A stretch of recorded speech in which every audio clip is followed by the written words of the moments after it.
Thank you very much, Laura, for that really inspiring talk, which sets the scene very well for today. I'm now going to try and set the scene for the scientific part of the day. Even though I'm a non-scientist, I'm a competent plagiarist. But I do get into trouble sometimes from the scientists in the front row here for making mistakes, but I'm sure they'll forgive me on this particular occasion. Laura's been talking about human life expectancy and how it's increased dramatically over the last century or so.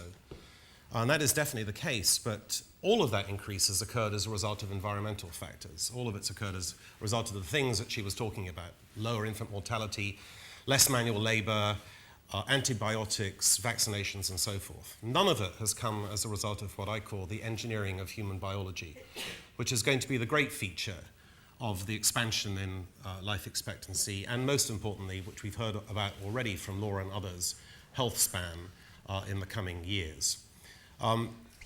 About 18 months ago, I got in my old Honda CR-V in San Francisco and drove around the whole of the United States, 8,000 miles, and met with key opinion leaders along the likes of Aubrey de Grey, who's here today, to discuss what's going on in this field. And everyone opened their doors to me, because if you're writing a book and you're involved in the longevity field, you're welcomed in almost as a member of the family. And I actually do believe that as a result of what we're doing in this area, I've developed a whole new family, which is extremely exciting and wonderful for me. And the engineering of human biology, somehow or other, the potential of engineering human biology has coincided with my trip around the United States. I don't know how that's happened. I don't know how we are the luckiest cohort ever to live on the planet where this is now going to be possible for us. But at the end of that trip, I concluded with a lot of input that human life expectancy in the developed world would rise to 110 to 120 sometime in the next 20 or 30 years. The science is catching up with the aspiration of most of us, if not all of us, to live an ultra-long life in good health. The social implications of that, of course, are enormous and will be discussed later on. But what I want to try and convince you of very quickly before our panel starts, this is happening now. This is not science fiction. This is absolutely amazing. And one example I always give in the talks that I'm making on this subject is that about 6 years ago, I wrote a book called Cracking the Code. Cracking the Code came out and was then a rendition, as I saw the biotech industry at the time. Since then, in the 6 years since that book and Juvenescence came out, we've had some miraculous events in terms of medical science, and just among them is the cure for hepatitis C. It did not exist 6 years ago, and Gilead produced that cure, and it became the world's best-selling drug ever. We've also had cancer immunotherapy, which many of you will be familiar with, which is rendering some cancers, particularly so-called liquid or leukemic cancers, curable or chronic for the first time. That industry, cancer immunotherapy, did not exist 6 years ago, and next year that industry will generate over $100 billion worth of sales. We've also had CRISPR-Cas9, which many of you will be familiar with as well, which is the novel way of gene editing that is sweeping the world literally, or the scientific world at least. And multi-billion-dollar companies have been created around CRISPR-Cas9 and its variants. And indeed, gene editing will become a key part of longevity science in due course. It is not factored into my assessment that life expectancy will rise to 110 or 120 over the next 20 or 30 years, however. That's a treat for later on. And lastly, but not least, and you'll hear about this today from Alex Zakharonov, who is in the audience here today, artificial intelligence, which has been around for quite some time, is now able to be used to develop novel compounds. And so as an example, it is possible for Alex's company in Silico Medicine to develop new drugs in 6 weeks, whereas in the past, in the conventional way, they would have taken 3 years to develop very specific drugs using AI, which is getting better and better as we go along. So the science is moving extremely quickly, and it's almost imperceptible to most people, but it's going to have a very dramatic effect on our lives. And I get back to the point. For the first time ever, we are able to engineer our own biology such that we can live longer and in better health. And that's only going to get better. Now, this is the famous mouse shot. This I have to attribute to friends of mine who are in this room, friends from Apollo Ventures, because I misquoted it the other day when I was making a talk on this. But this mouse shot is used by everyone in this industry to demonstrate what is possible and what is going to be in wide human circulation in the next 10 or so years. These mice have been treated with senolytic drugs. These drugs remove senescent cells from the body.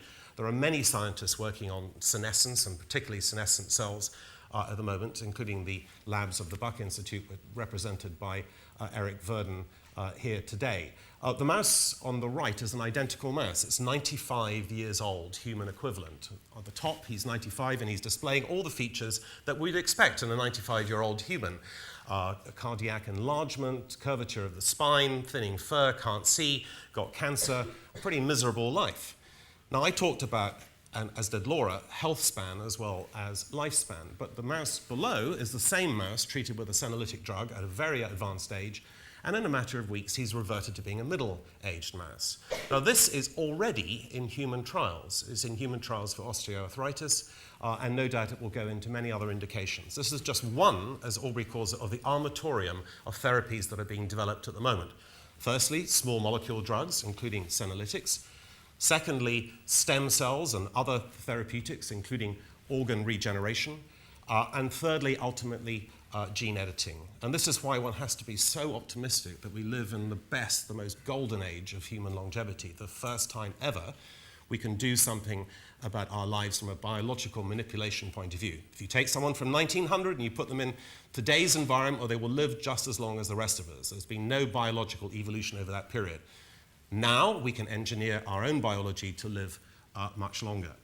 I mentioned organ regeneration. Let me tell you very briefly about a company that my colleagues and I have become involved in, and some of my colleagues, Dec Dugan and Greg Bailey, are here today. This is a company that takes a cadaver liver, and as you know, they're very hard to come by. People don't fall off their motorbikes that often.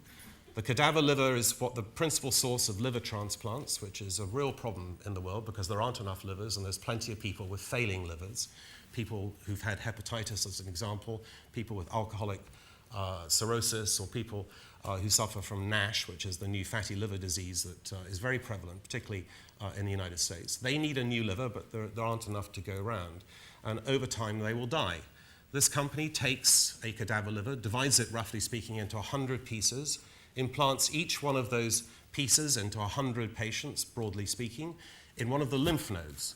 We have plenty of lymph nodes. We have 500 or 600 such nodes in our body, so there's plenty of them, and they don't rupture. It goes into a lymph node, and within 6 months, the theory is that there will be a fully functioning, vascularized liver that will take over from the failing liver. How amazing if that works. And by the way, it will work. And then ultimately, it'll work in thymus and kidneys and other organs. And the reason I'm so confident that it will work is that it's been trialed in animals very extensively. More than 400 animals, including pigs, which are the closest to us in terms of organ structure, with 100% engraftment rate, 100% success. That's another example of what's available today, not something that's science fiction 20 or 30 years out. And by next year, that system will be in failing liver patients in what they call phase 2 trials in the United States. So we live at a time when we are on the precipice, if you want to put it that way, of the science working and the science being generally dispersed around the world. One thing that really interests me as well is that science is driven by money, and filthy lucre, much as we don't want to talk about it here in a genteel forum like this, is very important in driving research and commercial exploitation and getting drugs and therapies into the general population. We are now at the stage which is very similar to the early 1990s of money going into the technology business or technology world and ultimately into the internet in terms of longevity. There's huge amounts of money being deployed. Google's put in $2.5 billion into its subsidiary Calico. Sammy Med has just raised large amounts of money at over a $12 billion valuation.